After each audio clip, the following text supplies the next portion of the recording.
भारत के 5 राज्यों में हुए विधानसभा चुनाव के नतीजे अब सामने आ चुके हैं।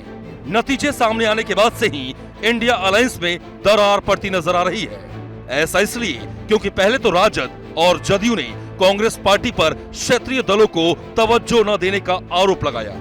वहीं 6 दिसंबर को हुए विपक्षी गठबंधन की बैठक में घटक दलों के कई नेता नदारद रहे।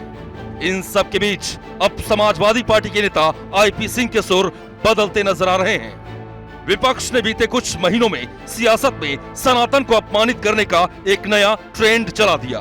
सनातन को लेकर न जाने कैसी कैसी बयानबाजी की गई। भाषा ऐसी कि सियासी फायदे के लिए सनातन को HIV और कुष्ठ रोग तक कह दिया गया। इस पूरे मामले में एक बात सबसे कॉमन थी, वो है विपक्षी गठबंधन के तमाम नेताओं की खामोशी। हालांकि विधानसभा चुनाव के नतीजों के बाद से ये ट्रेंड टूटती नजर आ रही है। सनातन को अपमानित करने की तमिलनाडु से जो बयार चली थी, वो अब रुकती नजर आ रही है। दरअसल सनातन को लेकर डीएमके की ओर से लगातार उल्टी सीधी बयानबाजी होती रही है। अब समाजवादी पार्टी के नेता आईपी सिंह इसका विरोध करते नजर आ रहे हैं। हिंदू धर्म नाम की कोई धर्म है ही नहीं। हिंदू धर्म केवल धोखा है।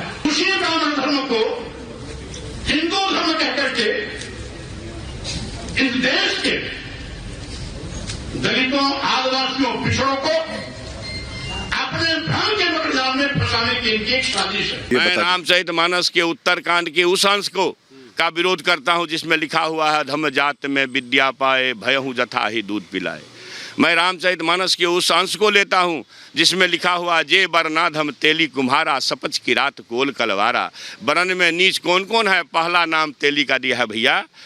तेली, कहार, कुम्हार, कोल, कलवार, आदिवासी, दलित पराधे सारे वंचितों को कहा है। சனாதன எதிர்ப்பு மாநாடு என்று போடாமல் சனாதன ஒழிப்பு மாநாடு என்று நீங்கள் இதை போட்டிருக்கிறீர்கள், இதை அழைத்திருக்கிறீர்கள், இந்த நிகழ்ச்சிக்கு பெயரிட்டீர்கள். அதற்கு என்னுடைய வாழ்த்துக்கள். சிலவற்றை நாம் ஒழிக்கத்தான் வேண்டும், எதிர்க்க முடியாது. கொசு, டெங்கு காய்ச்சல், மலேரியா, கொரோனா இதையெல்லாம் நம்ம எதிர்க்கக்கூடாது, ஒழித்து கட்ட வேண்டும். அப்படிதான் இந்த சனாதனம். சனாதனம் என்பதை எதிர்ப்பதை விட ஒழிப்பதே நாம் செய்ய வேண்டிய முதல் காரியமாகும்.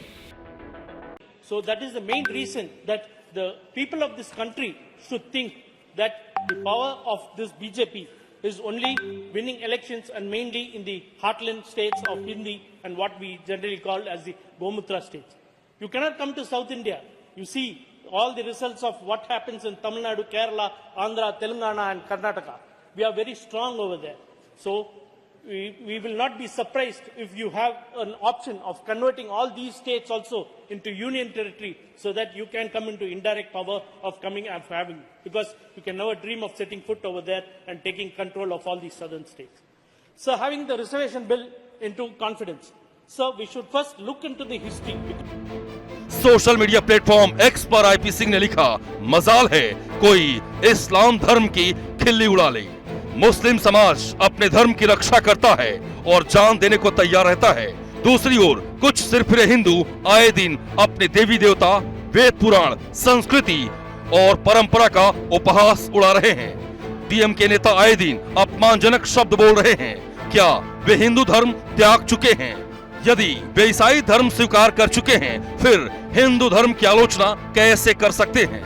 इतना ही नहीं, समाजवादी पार्टी के नेता आईपी सिंह ने तो यहाँ तक कह दिया, जिन्हें हिंदू धर्म नहीं पसंद है वे बौद्ध धर्म या कोई दूसरा धर्म स्वीकार कर लें, पर आलोचना बंद करें। इस पर सख्त कानून बनना चाहिए, नहीं तो हिंदू धर्म की मान मर्यादा सब कुछ तार तार हो जाएगी। Bureau report, Republic Bharat.